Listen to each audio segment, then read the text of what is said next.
নমস্কার বন্ধুরা, আশা করি ভালো আছেন, সুস্থ আছেন। আরও একবার স্বাগত হিয়া সাহিত্য চর্চা 2 চ্যানেলে। হিয়া সাহিত্য চর্চা 2 এর আজকের নিবেদন গল্পকার হুমায়ুন আহমেদের অসুখ।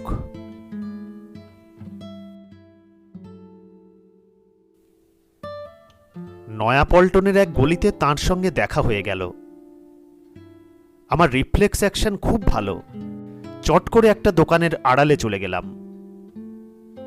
কিন্তু তিনি চেঁচিয়ে উঠলেন, আরে রঞ্জুনা! তিনি এগিয়ে এসে আমার হাত চেপে ধরলেন।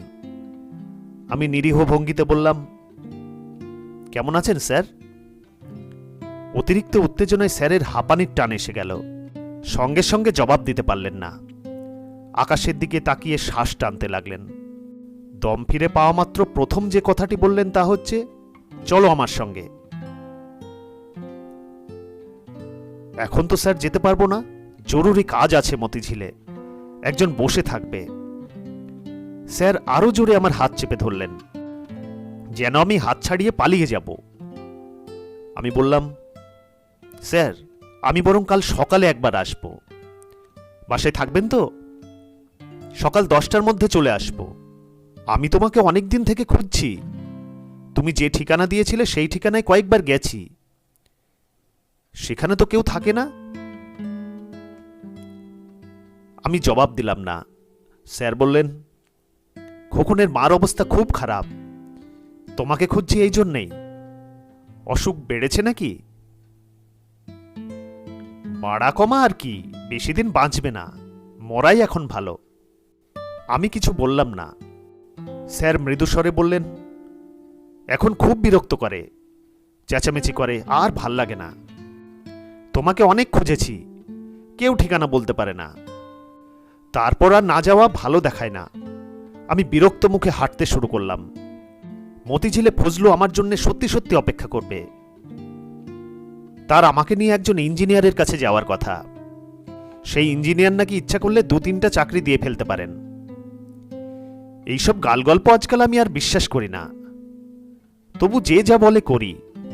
এখন যদি কেউ আমাকে বলে অমুক লোকের বাড়ির সামনে দিয়ে 10 বার ডিগবাজি খেলে আমার একটা চাকরি হবে, আমি সম্ভবত তাও করব। ফজলু করবে তার চেয়েও বেশি। সে হয়তো 20টা ডিগবাজি খাবে। আমরা হাঁটছি নিঃশব্দে।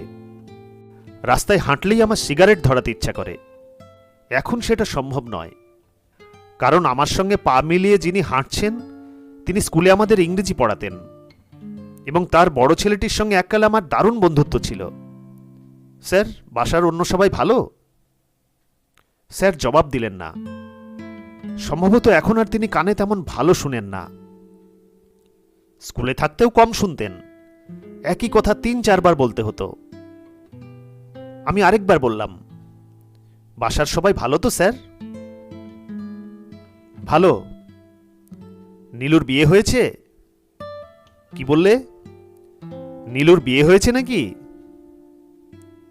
হয়েছে। ছেলে কি করে? ব্যবসা করে। আমার অল্প একটু মন খারাপ হলো। নীলু মেয়েটি অসম্ভব রূপসী।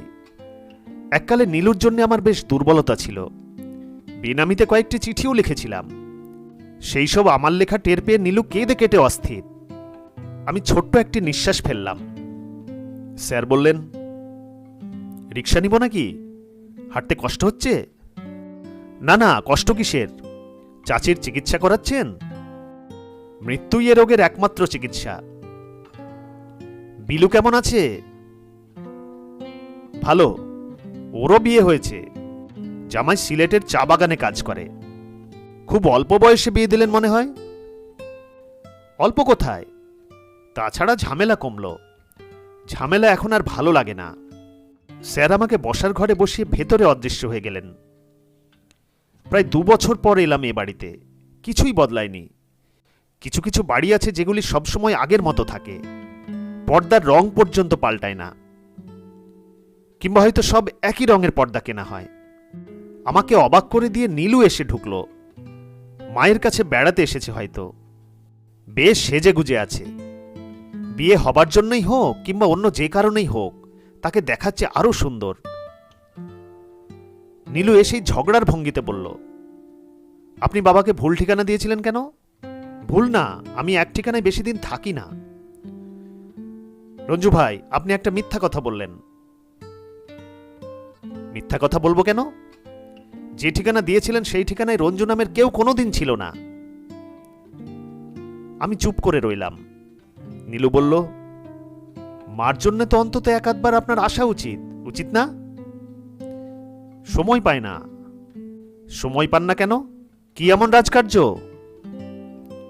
নানান ধান্দায় থাকি। আজ কিন্তু সন্ধ্যার আগে যেতে পারবেন না। সন্ধ্যাবেলা আমার বর আসবে, সে আপনার সঙ্গে যাবে, দেখে আসবে আপনি কোথায় থাকেন। নীলু এমনভাবে বর কথাটি বলল যে তাকে আরো সুখী সুখী মনে হলো। বোধহয় বেশ ভালো বিয়ে হয়েছে। গলায় ভারী একটা হার, হাতে মোটা মোটা বালা। ইচ্ছে হলো জিজ্ঞেস করি, বেনামি চিঠিগুলির কথা মনে আছে? জিজ্ঞেস করবার আগেই স্যার এসে ভেতরে নিয়ে গেলেন। মৃদুস্বরে বললেন, কাপড় চোপড় এখন আর ঠিক থাকে না, ঠিকঠাক করতে সময় লাগে। ঘরটি অন্ধকার, কিছুই প্রায় চোখে পড়ে না। স্যার বললেন, আলো সহ্য করতে পারে না, তার জন্য এই ব্যবস্থা। আমি বললাম, চাচি ভালো আছেন? কোনো উত্তর এলো না। নীলু বলল, মা চিনতে পারছো? ভাই আর বন্ধু রঞ্জু ভাই। বিছানার উপর কিছু একটা যেন নড়ল।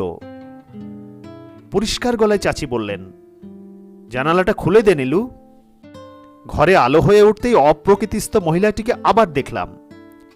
কি ঝকঝকে চোখ, বেশিক্ষণ তাকিয়ে থাকা যায় না, মাথা ঝিমঝিম করে ওঠে। আমি দ্বিতীয়বার বললাম, চাচি আমাকে চিনতে পারছেন? আমি খোকনের বন্ধু। চাচি কোনো জবাব দিলেন না। স্যার বললেন, রঞ্জু আগাগোড়াই খোকনের সঙ্গে ছিল, খোকন কিভাবে মারা গেছে সেটা খুব ভালো জানে। রঞ্জু তুমি বলো তো খোকন কিভাবে মারা গেল? আমি চুপ করে রইলাম।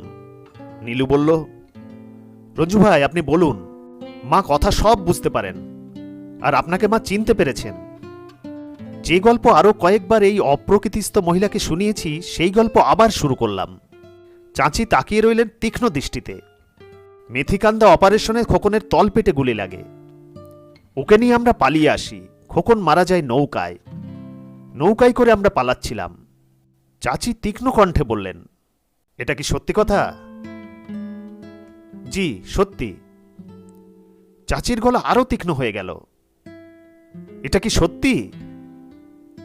জি চাচি সত্যি। শুধু শুধু মিথ্যা বলবো কেন? চাচি এবার কেঁদে উঠলেন। ফোঁপাতে ফোঁপাতে বললেন, তবে যে ওরা বলে খোকনকে মিলিটারিরা ধরে ফেলেছিল, তারপর মাঠের মধ্যে নিয়ে জবাই করেছে। চাচি এটা মিথ্যা কথা। কেন আমার ছেলেকে নিয়ে মিথ্যা কথা বলে? যুদ্ধের সময় এরকম মিথ্যা গুজব রটে চাচি।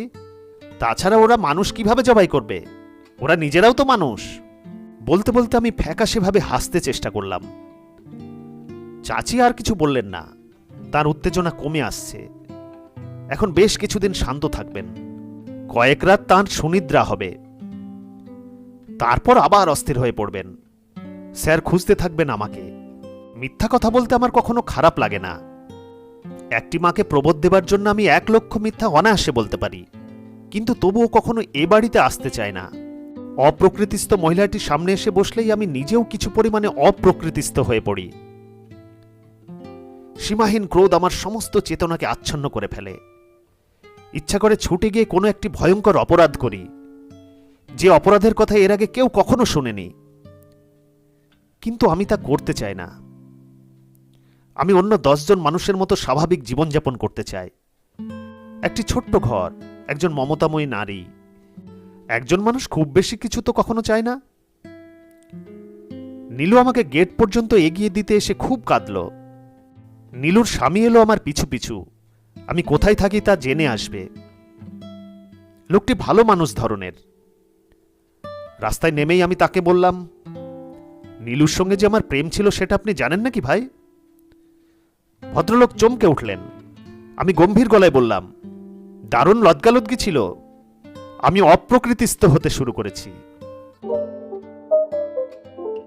শেষ হল গল্পকার হুমায়ুন আহমেদের অসুখ। শ্রোতা বন্ধুদের কাছে অনুরোধ, গল্প পাঠ যদি ভালো লাগে একটি লাইক অবশ্যই দেবেন, সেই সঙ্গে আপনাদের গুরুত্বপূর্ণ মতামত অবশ্যই জানাবেন। আর হ্যাঁ, চ্যানেলে যারা নতুন তারা অবশ্যই চ্যানেলটি সাবস্ক্রাইব করে আমাদের পাশে থাকবেন। যে সকল শ্রোতা বন্ধুরা ইতিমধ্যেই হিয়া সাহিত্য চর্চা 2 চ্যানেলটিকে সাবস্ক্রাইব করেছেন তাদেরকে আমাদের চ্যানেলের পক্ষ থেকে আন্তরিক অভিনন্দন।